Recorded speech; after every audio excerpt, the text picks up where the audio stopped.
Hey guys, so I got something really exciting in the mail today, and it will tie in with another video that I didn't know what I was gonna do with it, but so I got this, and it's the Glitch Mob new vinyl. Yes! Okay, I'm gonna put this on so I can open it. Doing another unboxing video, but guys, look at that. See without eyes. This is so cool. You can see me in the reflection, but look at that. Oh, I don't even want to open it. It's so nice. Okay, this is the other side. Look at that. This is way cool. One hand and one of my knees. I don't know. This is probably too ambitious, but no, I got it. Okay. Ta-da! I'm gonna flip it to the side. Down. Oh my gosh. Stop! This is so cool. Thank you guys so much. I don't know if I meant to hold it like that. Oh, look at this. No. Wow. I love this. That was the See Without Eyes. Ah!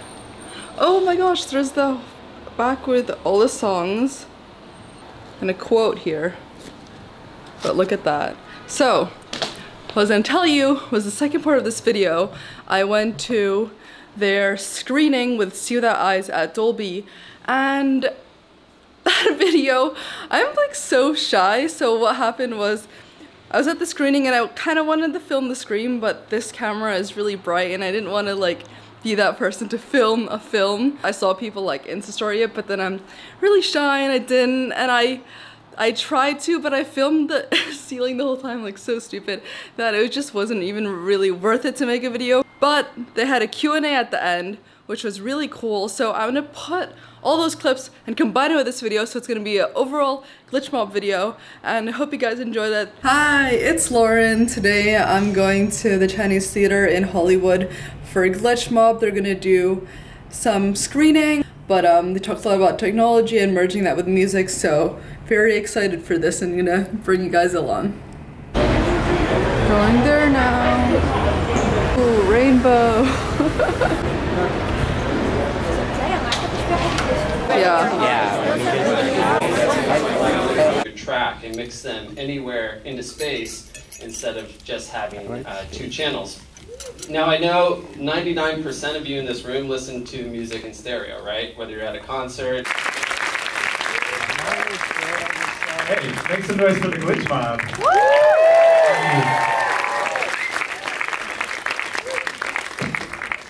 Hey guys.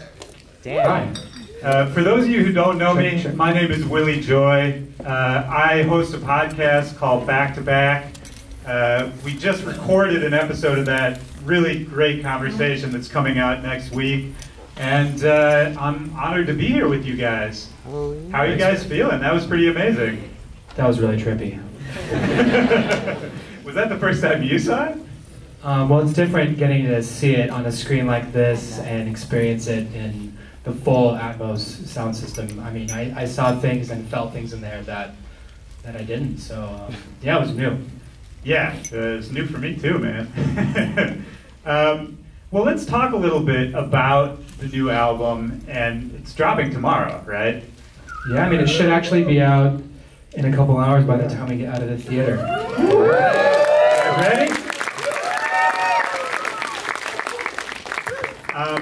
I want to start off, I want to get to what we just experienced, but before we do that, I think we should talk about the new album and the process of creating it.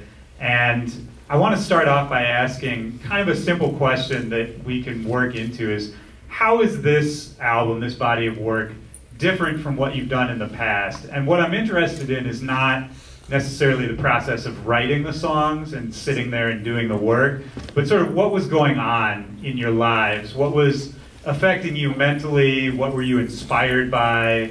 You know, spiritually, anything if you were trying to get something out, express an idea. Just what was going on during the time you were writing it? Well, I guess the main thing is, you know, we've, excuse me, we've been in a band together for 10 years now. So I think this is just, you know, the process of growing and being on this journey together, this thing that we all collectively call music. And yeah, I guess it's just the culmination of so many years and experiences, you know, countless hours in close quarters with each other, and the stories, the feelings, and emotions that all come from that. I mean, it felt like a journey to me a little bit, a progression. Yeah. To say like, well, what's the craziest thing we can do inside the Blade, you know, and how do we share that experience with people live? And this album, we kind of took it a little bit more back to our roots, like a little bit more back into the territory of Drink the Sea. And, you know, kind of like a Drink the Sea and Love, Death, and Mortality had a baby, you know, I think this is the album that would kind of come out of it. Josh, yeah, this one almost feels like, I'm kind of like hearing it in a whole new way lately, the last few days, and through all this release process and everything. I don't know, maybe you guys can agree with me, but this one just feels like something so deep inside of us that we didn't even really know was there, and that we kind of got out of the way of ourselves and let the music come through and be the vessel of this music, and what it was, this kind of collective connectiveness that we have with each other and all of you and all of our fans and everyone that's been a part of our whole Glitch Mob world. This one I feel like it's just really kind of like seeping out in this very organic, spiritual depth that, I don't know, it's like we're all interesting. I mean, do you think tapping into right now, so. Yeah, I mean, you're talking about ideas of connectedness and togetherness. I mean, do you think that what you were writing was maybe inspired by connections that you weren't even aware of at the time? A lot of love to Kev. He really saw this whole thing coming to life, and well, it's pretty special, man. I mean, I've never seen anything like this. I feel like you know, this kind of idea could be something that's a lot more common, you know, 10 years from now, 20 years from now. Sure, yeah. I mean, we're always just looking for ways to bring more immersion into the music, and getting to collaborate with Strange Loop, who Big up and I think that it links to visuals in the sense that we do have little stories that we will route through the audio, but really because we start with an emotion, we talk about triumph or compassion or connection, then the visuals really naturally fall from that. And while you're writing an album like this, is it a spiritual experience for you? Like, what was the intention writing this? Or are you just less than an intention? Are you kind of just being a conduit for what you're feeling? A lot of times in the studio when we get together and we start songs and projects together, I think we really start from a very vulnerable place and not worrying about anything else except for where the three of us are together as brothers, bandmates, and really kind of like putting our heart out there, wearing it on our sleeve, and not being afraid to really share what we feel like is the core of us and the depth of us. So yeah, it really all stems from there. It's almost like as simple as that. Yeah, really like what we're feeling, what the emotion is, that's what everything comes from. There's no other guidelines really. It's like we're never setting out to make a banger or a dubstep tempo song or this or that. It's just like yeah, you're doing what you feel. Yeah, it just comes from heart and from life I think what you're telling me is that I'm asking kind of intellectual questions, and it's not really about that. It's more about the feeling, right? It's just all vibes. That's right. That makes total sense. Yeah, it's true. I mean, we feel like we are more stewards of a thing, and in fact, it is kind of about the process more than the final outcome, in a way that if we challenge ourselves, we learn something new, we explore we express, then this is the results. Right, it's more about the process than the goal. Yeah, we always say it's the journey, not the destination, and that's Glitch Mob at its finest. It's always been about the journey for us. It doesn't matter where we get to, it's just the ride and everyone that's a part of it along the way. Well, you guys... No, we've decided this time around to not do any sort of LED wall type visual experience. We've kind of tried it all in the live setting, and for us personally, we feel like that's not the best way to translate our music. We're going to focus more on the performance of the actual music. There'll be a shit ton of lights and other cool stuff, but there will be no LED wall or panels or whatever that replay Strange Loops videos. It's how I make a lot of my living, but I respect the approach. Sorry, dude. All right, raise your hand. Next question. What do we got?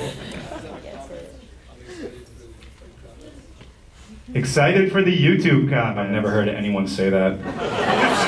We intentionally don't look at YouTube comments. Shout out to YouTube comments. My man right there.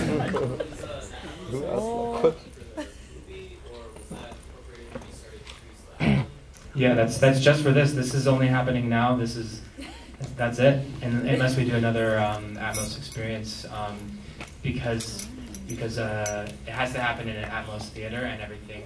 The system they have here is so special and proprietary. It's a one-time experience. We also did not mix this in surround sound like us three in the Glitch Mob. It was mixed by the folks at Dolby as well too. So. Yeah, the version that comes out at midnight tonight will be, you know, just a different listening experience. Yeah. All right, hands up. I'm gonna run to the back here. It's a good workout, Willie. Thank you. Yes, who came up with the meaning in it? So, who came up with the album title? And talk a little bit about what it means to you guys.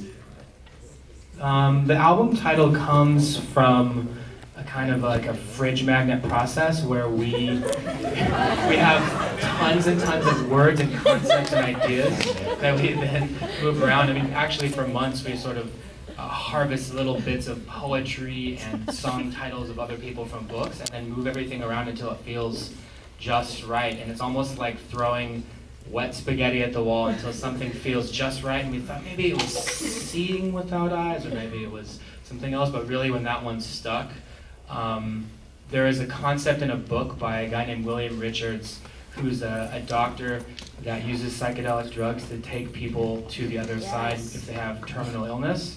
And he was talking about how a concept as far as what people see when they are on the other side of a psychedelic consciousness is so much more vast than what you see with your eyes. So that was the inspiration for this, but it took a while to figure out how to actually articulate it. And we all know how fridge magic poetry goes. So. All right. Yes, sir. Oh, cool. I get to use the mic. So when you guys collaborate with other artists, like features, whoever, with vocals, do you guys plan the songs around the vocals, or do you add the vocals after you make the audios or the instrumental sound? Most of the time, essentially the Glitch Mob tune is basically already written, and then we, present it to the artists, and they write to that. So no, like we don't necessarily just go in there with a bare bones scratch track and then construct the song after we get the vocals. It's essentially almost like a 90% done Glitch Mob tune, and therein lies a challenge because it's actually much easier to have just a really rough idea and have a vocalist come in right on top of that and then fill in all the gaps after that, and it's actually way more challenging to essentially chisel a vocalist into a song. But the way that we work with vocals, sometimes... So much. We love you. Make some noise for the Glitch Mob one time. Out eyes, alone, and then associating with psychedelic drugs and watching that whole experience is a pretty crazy thing. And I was not on any psychedelics, so like if I was, that would have been crazier. Not like I've ever done them ever, but hypothetically. That said, there was this character who was clearly blind, and she had the thing on her head that helped her see some fucked up shit, but it was pretty cool nonetheless.